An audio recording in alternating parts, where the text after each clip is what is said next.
So, spiritual narcissism. I'm doing this video because I see this at times, and I think some people will learn some spirituality, and they'll make a lot of, they'll like look at the world and they'll put everything in a particular frame, and then they'll judge. They'll be really judgy because they have this, even if they're not part of like a religious order or a religious, tradition. They'll still they'll still learn some things, and they'll have almost this culty, closed-minded idea about how everything is. And a big one I see with this is being a vegetarian or vegan. So I think probably it's better to not eat meat, and then it can help you in magic for sure. But I think it's not like someone's a bad person for eating meat. It's a whole system that we're all a part of. There's a massive social cost for not eating meat, and for doing the work in life, for going out and being part of society. That's a cost you have to consider. You know, um, and then there is a bit of a stigma around people who are vegetarians or are vegans, of like that they think they're better than you, and typically that is the truth. You know. Um, there's this. I mean, some people are vegetarians and they have this severe hostility towards eating, towards the practice of meat eating. Like they I think especially vegans will be hostile towards meat eaters. Vegetarians will be hostile towards the practice of meat eating. So it's like they can become very offended when someone eats meat around them somewhere, like if it's their friend or something, or whatever. It depends. Everyone's different about it, depending, but like it's a serious issue because like the world is chaotic. There's all kinds of chaotic elements to everything. I think you can't just say, "Oh, I don't eat meat, so like I'm one of the good people. I'm on the right side of history or something." You know, in some temples, like meat and liquor are prasadam, and some of these, like I know one teacher who's extremely advanced and he eats meat. The other thing is, okay, let's talk about Srila Prabhupada. Um, I think in terms of him just being part of the society and affecting popular culture and things like that, or not popular culture, but it had the Hare Krishna movement had an interesting effect in the West, and it was a part of the whole Hinduism coming to the West, in a really serious way. And his translations are good, and it's hard to get good translations actually, but the order now is just kind of coasting. It's practically doing nothing but sitting around. They make schools in India sometimes, and that's about it. And there are some what is it? Not controversy, but well, I suppose it's controversy, but there's some unsavory stories that come out of it. It's basically a cult at this point. And I don't know if it was that way when Prabhupada was alive. Some people are like conspiracy theorists within the order that it was great when he was alive and then he died and it went to shit. I suppose that's probably true. I don't know. I wasn't there, but but Srila Prabhupada, I think in a lot of ways, I think he failed. I think he failed to produce, like his main goal is like to bring these ideas into the common consciousness, and over 9 generations get us to like a Vedic paradise where you know um women have basically a hijab, and um don't go anywhere unattended by men, where there's no meat eating and there's no drinking and there's no gambling or whatever. And I think he wanted to produce basically reproduce the Vedic world over the course of, he said it would take 9 generations, and we're like a generation later, and actually his order is mostly fizzling, and the upgrading of human consciousness is coming through other modes. So I think he was part of it, but I think his particular way of going about it was a failure. The world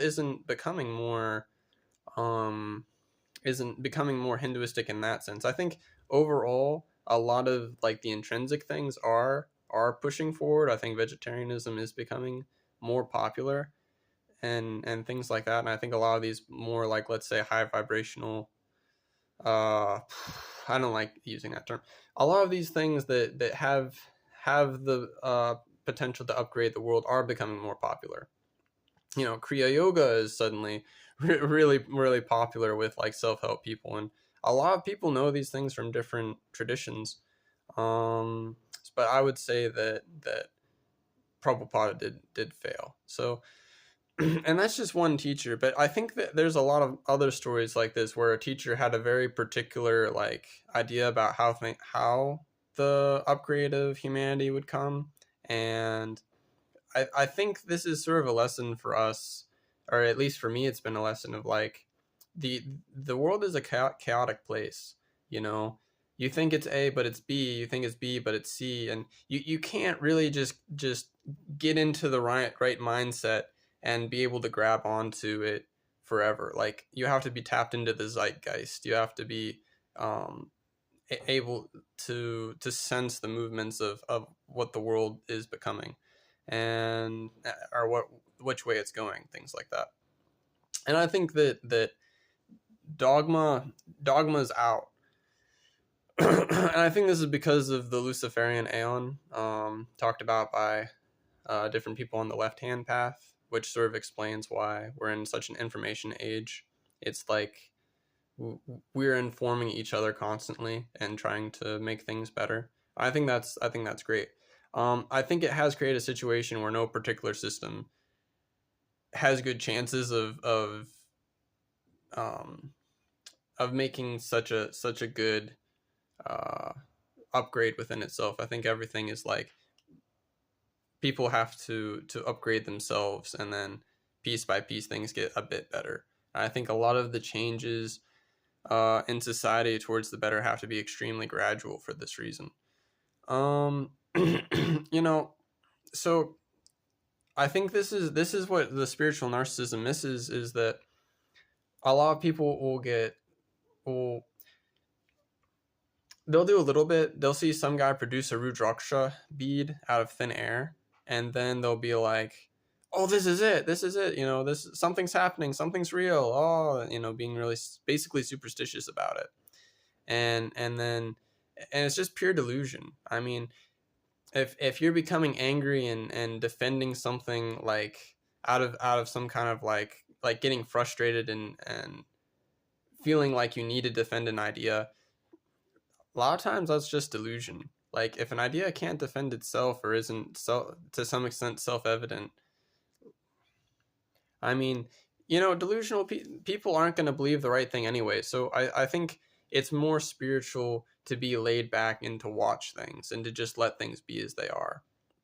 And this is why probably I wouldn't recommend Hinduism to most people, because like as like any of that tradition, or any of those any traditions from that kind of religious setting, is because it's very powerful, and it's very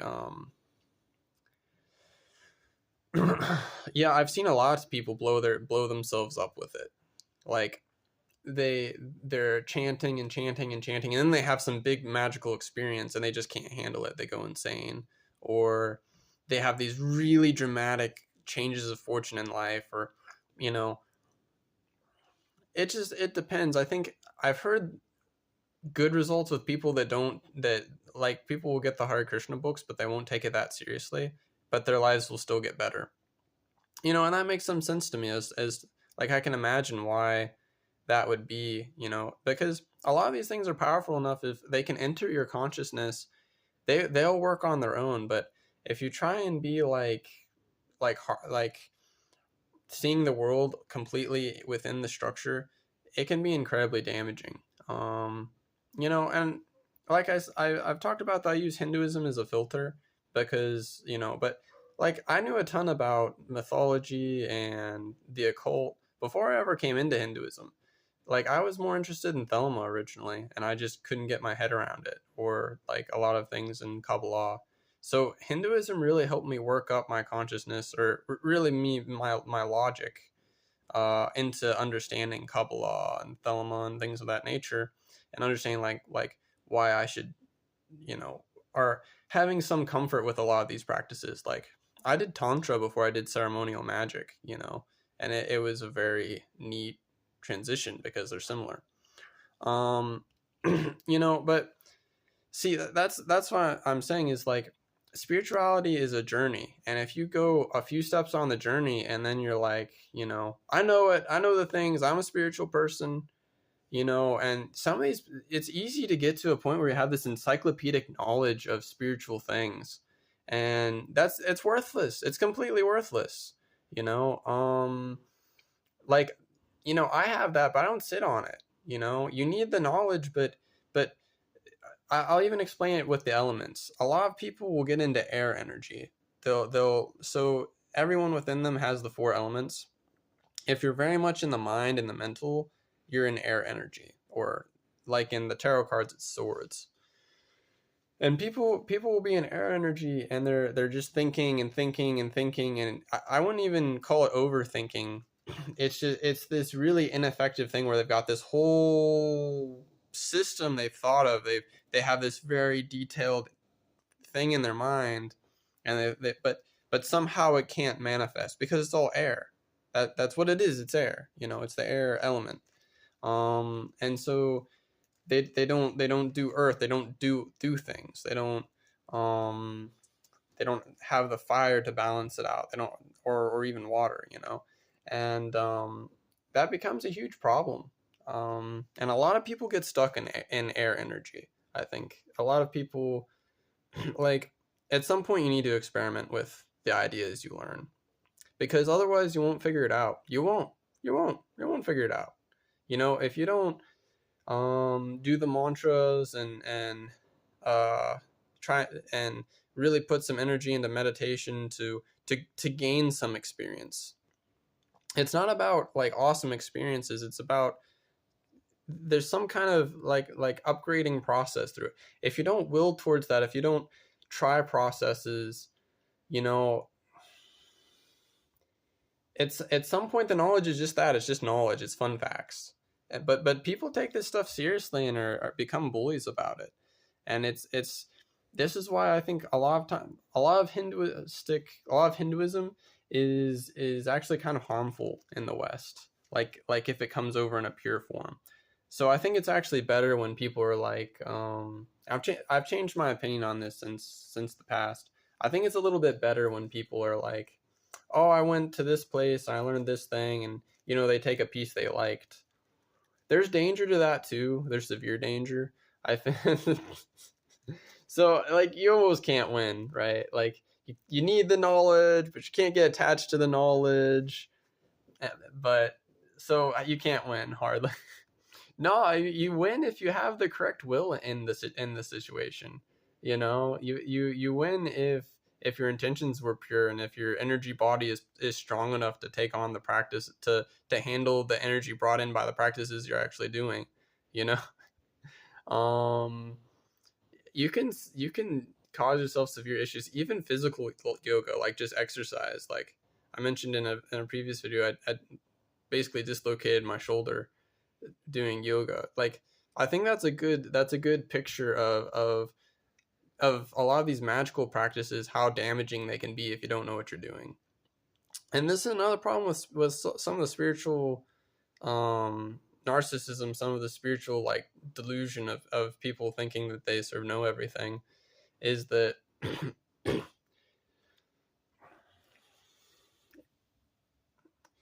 it's easy for them to tell someone how it is and give them the wrong idea. And if they want to practice things, that they can easily go wrong and hurt themselves.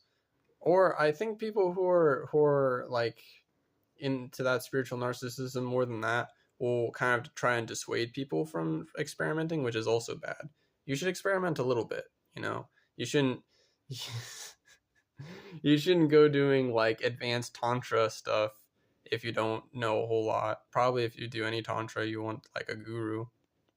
If you do like a lot of these tantric sort of like sadhanas or whatever. I don't know the terminology with tantra. I've done it.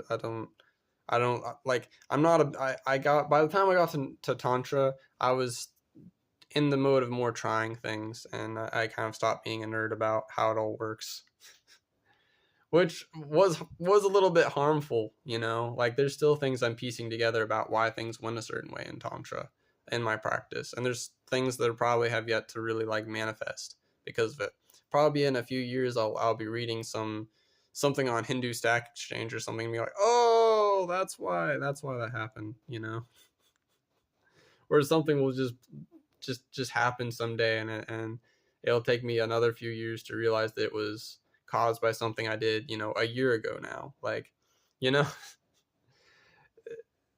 I think this is why for me, the more I've gotten into this sort of thing, the less I feel like I should uh like, I feel like I shouldn't even recommend these things in person that much unless I really have a good feeling for where the person is in their journey, or I feel that they have some, I hate to say it like this, but potential. Some people don't have the potential. They just don't.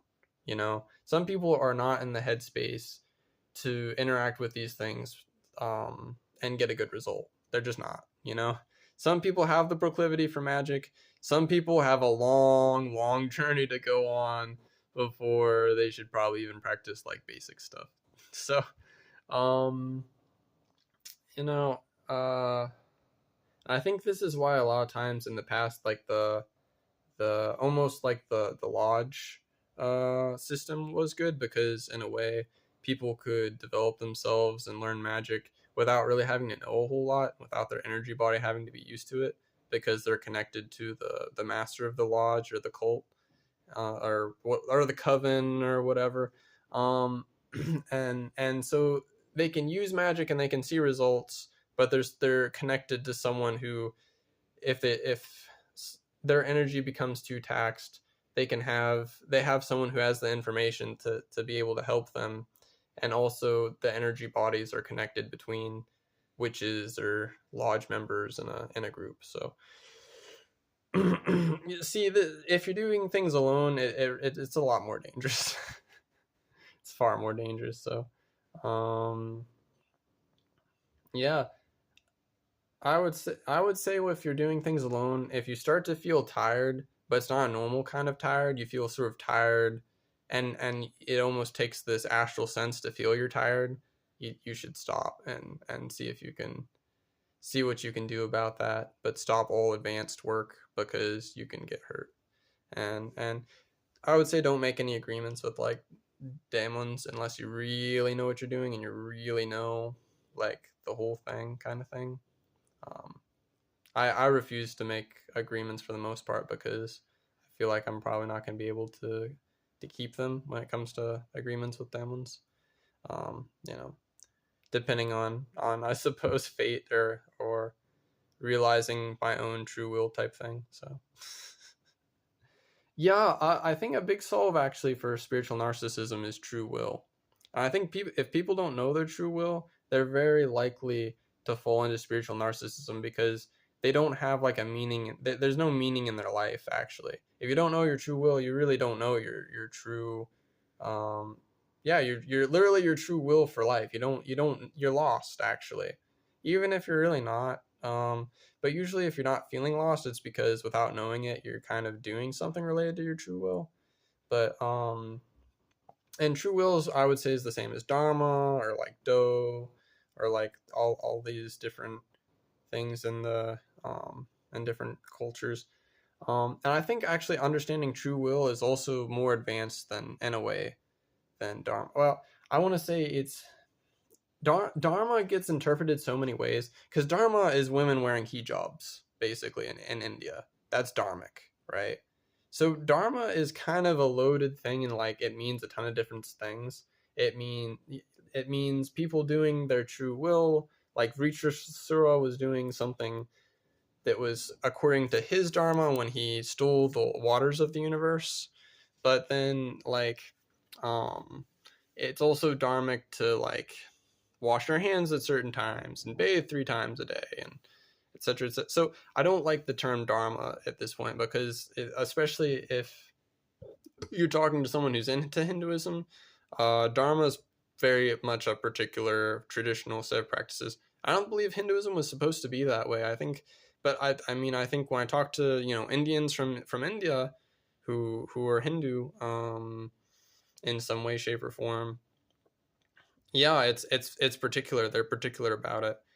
So, which is another reason I kind of, it's kind of rough to lean on a system that is that you can read it and have one feeling about it, and people in the Western esoteric type, you know, world can have one idea about it, or yogis can have one idea about it, but then like the vast majority of people that practice the mainstream Hinduism are gonna think of it a particular way with a particular culture and all these you know it just becomes too complicated. It becomes a big loaded thing that's really just like pulling teeth to parcel out with real people, and there's so many paths in Hinduism. Like, I was talking to someone the other day, and she was talking about the Advaita path of non-duality. And for me, I don't like to focus on philosophy that much. I think, is there a god, is there not a god ultimately? I don't know. Like, recently I started like doing something where I essentially pray to myself, and it's actually been more effective. It's been quite effective as a manifesting. And since that kind of sounds bad, so I'll explain it. In the self, there's the subconscious, the conscious, and the super consciousness, like, and they all kind of are touching each other in a way. The super consciousness is the God within oneself. So it's like the higher mind that controls the life. So um I watched a video about prayer, and I was like, okay, but we're still praying to a God. I want to prove to myself if prayer is actually answered by God, or if it's just us. So what I did is I did a visualization technique where I imagined the things that are worries or thoughts or hopes, or just the emergent things that I need to deal with. And I decided that I would push it up to the higher mind. So I just pushed it up to where I usually visualize, like, quote unquote, the holy guardian angel, or in my mind, the higher mind, the way I see it. And it's been effective. It's been more effective than any of the times that I would pray in Christianity. And I would pray in Christianity and it would be effective for me. But I realized I never felt a God behind it. I never did. I hoped there was a God behind it. I told myself there is a God behind it. But I can't, at this point, I can't say, yes, I felt God, and it's been quite illuminating to me or not illuminating, but yeah, illuminating.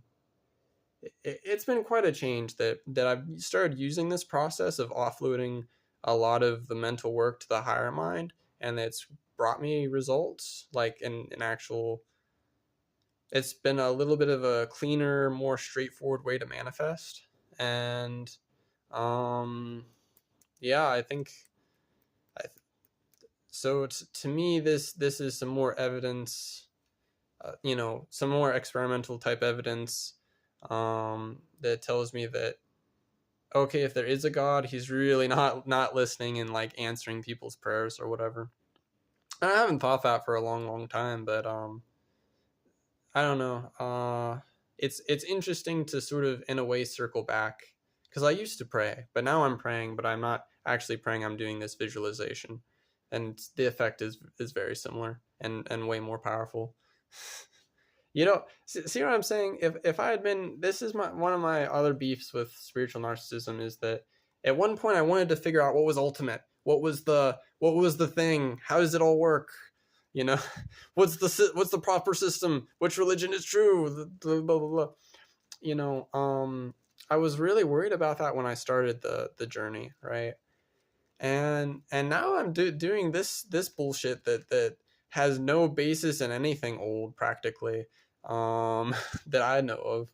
And it's the more I'm in this mindset of not really caring if it's ultimate or true or whatever, the more effective it is. And I know that's practically chaos magic, but uh so look that up. But it's a chaos magic's a whole department of, it's a whole uh tradition of thought that's fairly new. Um but I think a lot of these good results I've gotten I wouldn't have gotten if I stayed in, like, I know things, because being in the state of knowing things keeps you from knowing things actually. So um yeah, I guess one last thing, just to add on to that last point, when you hold on to things with your logical mind, the mind is in some way non-expansive.